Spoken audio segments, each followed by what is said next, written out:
Welcome back to a brand new video.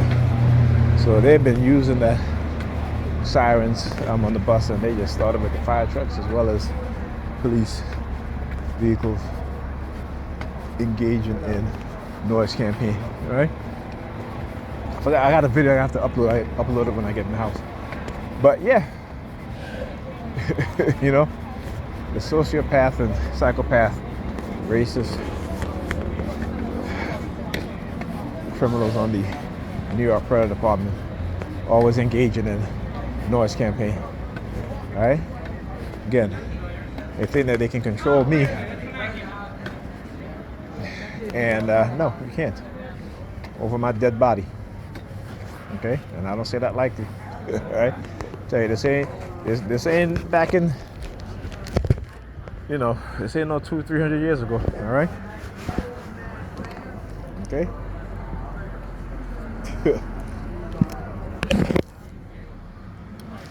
Anyhow,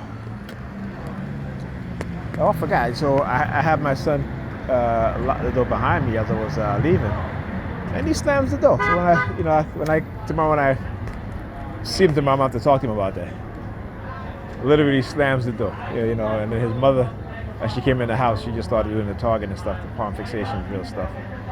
And I was like, all right, yeah, time for me to get out of here. And of course, you got to remind me, I got a reunion, an army reunion on the 24th, and I'm like, okay, that's, it's the 24th, right? And how many weeks away? You know what I'm saying? It's like, I mean, you spoke to me early. You didn't tell me nothing like that. You spoke to me yesterday. You didn't tell me anything like that, right?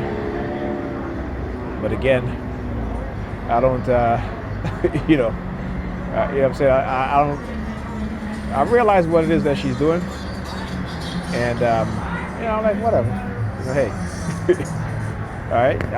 Apparently, I said, well, I already told her yes, so I said, well, there you go. I already said, okay.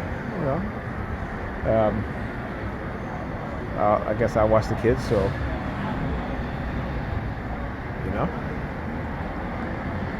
And here's the thing that kills me, right? Whenever we were in a relationship, whenever she went out with her friends, I never objected. Never objected. Okay? Even when we were in the relationship, still went out with her, I never, I still watched the kids. Right? But when she started disrespecting me, and when I decided to say no, then all of a sudden, I don't want her to go anywhere. I'm just like,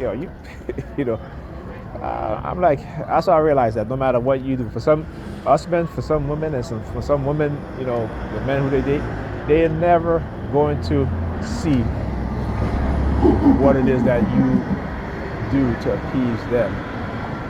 Because again, they're in that selfish mindset, So and then for women, the older they get, the more bitter they get, and the more selfish they become. Right? That's and again, that's society's conditioning of their mind. And I told him, I said, you got to get to some level of consciousness. I said, you have to get to some level of consciousness and self-awareness.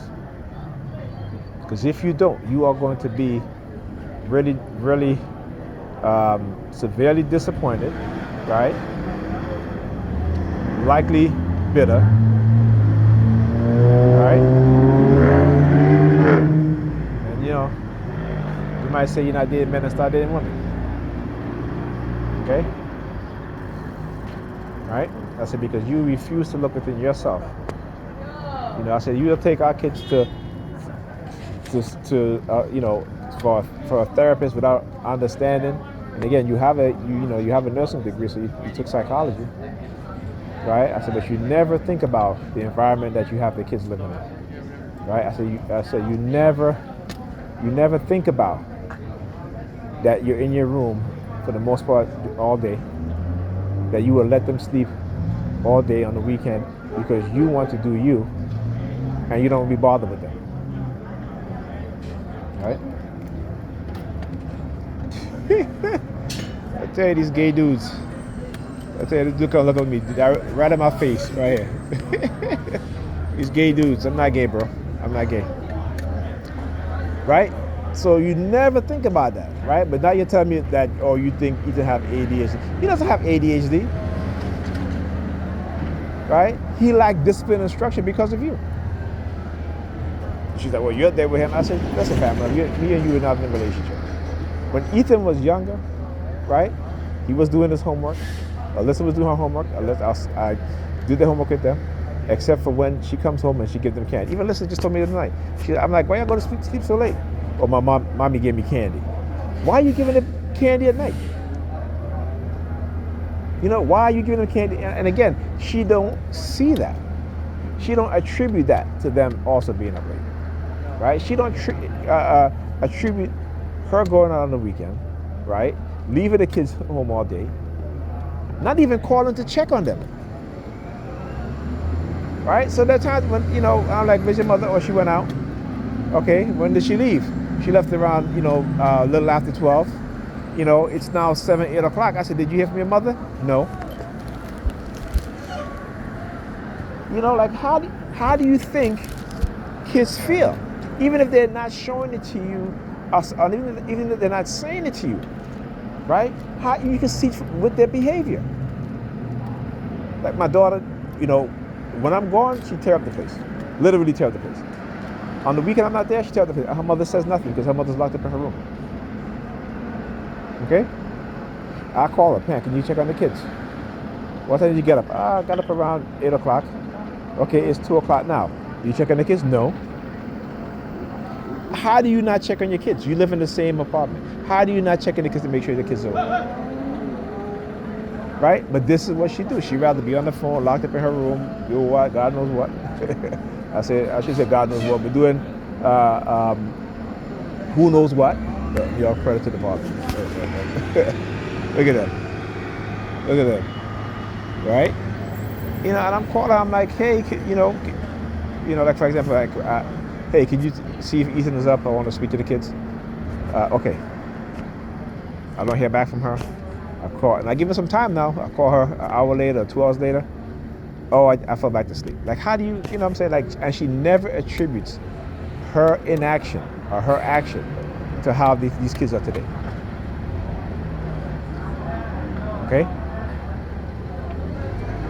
You know what I'm saying? It's like, that's what I say. You know, I tell her, I say, you have, in order for you to really start doing what's best for the kids, is for you to have some level of consciousness. Because you don't. You're too delusional. You're too delusional. You have avoidant personality disorder, which I know, because again, she will. Again, how do I know this? Because she ignored the mess of her apartment. She don't see it. She sees it, but she don't see it. I'm saying that it's right in front of her eyes, but in her mind, it doesn't bother her because she's not going to do anything about it. Right? And she doesn't think that having our kids live in that environment won't affect their mental health. I know that shit affects me when I'm there. You know, yesterday I was so tired from cleaning, and today I got there, I didn't even want to do anything. You know, and plus I got there a little later, so I really didn't have the energy to do. So tomorrow I'm gonna at least continue a little bit more. And I try to teach the kids. I say, listen, you guys need to. I tell my daughter, you know, she has 2 desks. She has a computer desk with her computer on it and her monitor, and then she has a desk that she eats on. Right? And when I come back, she has spoon on her computer desk. She has empty bottles, empty bag of chips, on her desk, and the table, the desk that she eats on, same thing. And I just keep telling her, I said, you and Ethan, you need to, when you finish eat, and they both have garbage cans underneath the desk, so they can put certain things in the garbage, except for food. They can't put food in the garbage can underneath the desk. But if it's an empty bag of chips or whatever, they can put it in the desk, as long as it's not food. But they would not even do that. Or if they do that and it fills up, they wouldn't even say, let me go get a new garbage can. They don't have that mindset. And when I'm there, I have to micromanage them. Hey, clean up your desk, put the stuff in the garbage. Right? I have to constantly remind them. But when I'm not there, this is what and she's the same way too. Same way too. You know, bra on the table, socks on the table. You know, anything that has an empty space, she puts something on. You know, as much time as I clean up the living room, my mom would do. I said, Pamela, can you not walk in the living room with your shoes from outside with? Oh, it's my house, and you know what? I'll do whatever I want to do. Right? Yeah, but that's what she tells me all the time. After I take the time to clean up, right? And I ask her, do not walk in the living room with your shoes on from that you're coming from outside with. And the reason why I say that, because you know, if the kids are eating and something fell on the floor, you know, they usually pick it up. You know, they do like the 3-second rule, right? And on top of that, she will walk in the street and step in dog doodle and don't even. She's not even looking out for it, right? You know what I'm saying? At time I come in there and I'm like, what smell like that? And she's like, I know, right? What smell like that? And I have to look and I see in her shoes. I'm like, I had to put it in a plastic bag and say, Pamela, it's your shoes, step in dog doodle. Oh, I didn't know. How you didn't know? You couldn't even smell it? There are times I walk into the apartment, it smells so bad. I had to take out the garbage. I literally had to move the garbage and literally get on my hands and knees and take disinfectant wipe and wipe the floor where the garbage is at, because it's so filthy underneath the garbage. These are things that she don't even think about. She don't concern about. She'll clean, when she used to sweep the living room, because the living room was before we had Alyssa, you know, because she wasn't, you know, it was still messy. I still had to clean a lot, but it wasn't as much as, you know, with Alyssa. You know, and she would be like, oh, I sweep the living room. I said, okay. So after she's done, I usually, you know, when she go back in her room, I usually move the coffee table, move the couches, and I sweep underneath the couches and the coffee table, because I know there's a lot of stuff underneath there, and there is a lot of stuff underneath there. But she doesn't see that. And I tell her too. I said, you cannot, how you gonna clean and not move the furniture? You know what I'm saying? You know, and it's like, like I said, I keep telling her, your definition of cleaning and my definition of cleaning is two different things. When I'm cleaning, I clean it. I'm moving furniture. I'm going underneath the couch. I'm moving the coffee table, right? I'm steam cleaning the rug. And I haven't had any chance to steam clean the rug as of lately, because like I said, you know, every time I clean and she comes in there with her shoes on, she does it just to piss me off. So I'm like, okay, whatever, you know. Obviously you're doing it because, you know, your ego, because you're like, this is your house. But you wouldn't even clean it. You know what I'm saying? So here I am helping you out, and then you go turn around and tell me, oh, I don't help you. Like, how do you not, you know? But I'm just like, wow, man. You know what I'm saying? I'm just like, wow. If she comes in the house, my back hurts, can you give me a massage? I used to give her a massage all the time, almost every single day at one point, and I stopped doing it. The reason why I stopped doing it, because I had pulled my back muscle, and I asked her for a massage, and she's like, okay, she'll be there. She went to sleep. And then when she did try to attempt to do it, it was like 5 minutes, and that was it. Oh, my hands were tired. And that's it. So again, why do I continue to do it for the kids? I don't give a massage anymore, though. I stopped doing that shit. That'll never happen, right? But when I walk into that house and I see that, I walk in her apartment and I see all that stuff, and I'm like, and I tell the kids too, I said, listen, I cannot have you guys growing up to be like this. And you see, that's the difference between me and her. You know, she's raising the kids to be just like her. I'm raising them to be different, for me and for her, to become more aware, to have more knowledge, right? This is how you break the program. But if both people are not on the same page when it comes to that, raising your kids in a fashion, in a manner which is beneficial to them, right? Because let me tell you, you know, like I said, she's always counting on summer school, you know, for her lack of parenting. Like I said, I'm not there all the time, you know. I try not to sleep over there a lot, because it sends mixed signals for the kids. And, you know, we sleep in the same bed, you know. And I'm a hugger, so it's like, if I'm sleeping, I roll over her, put my arms around her, what have you. It's a big issue. So, you know what I'm saying? And like I said, I slept on the couch for a couple of days, and my back was killing me. You know, and it's like I said, she does things. I'm like, you could have gotten a better couch. You could have gotten a couch where, you know, much softer. I wouldn't have a problem with that. But you want to do you, and I said, okay, that's fine. You know what I'm saying? That is totally fine.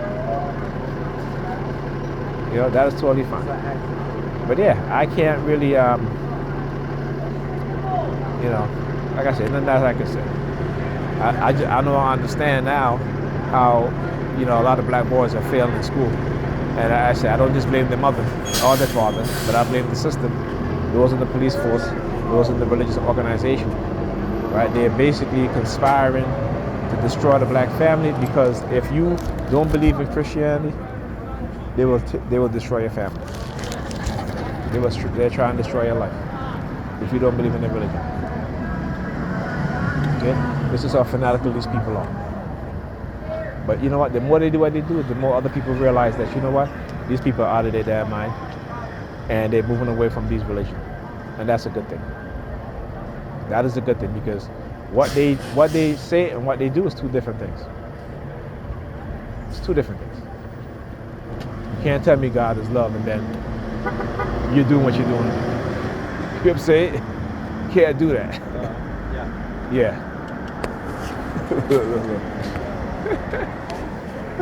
Anyhow. But that's what they do. This is what they do. You know, when they use their children to bully other people, kids, right? I haven't talked about the mass. I don't even call it a mass shooting, but the shooting with the 14-year-old. And I said they must have bullied this kid. But this is the shit that they promote. Religious people, once you religiously indoctrinate, you will, you develop a narcissistic personality. You develop a narcissistic personality. It's simple, right? By their actions. So when they bully kids and the kids come back with a damn gun and shoot their asses, I don't feel no way. I'm like, good. Teach your children not to bully other kids, because your kid's going to end up in a damn morgue, right? Just because a person don't believe what you believe in, you're going to attack them for not believing, and then you want to cry when somebody's persecuting you as a Christian, or as a Muslim, right? Or as a Jew, right? So like I tell my kids, anybody bully you, you got my permission to beat their ass. I go up to their school. Anybody messing with you, you got my permission to beat their ass. This is what they do. Oh, happy. Only in the poor community you see shit like this. You don't see that shit in the suburbs. You don't see it in the rich people area. Only in the poor area, because religion is used to control and to rule. Right? Only poor people really believe in that shit. And I'll talk to you guys in the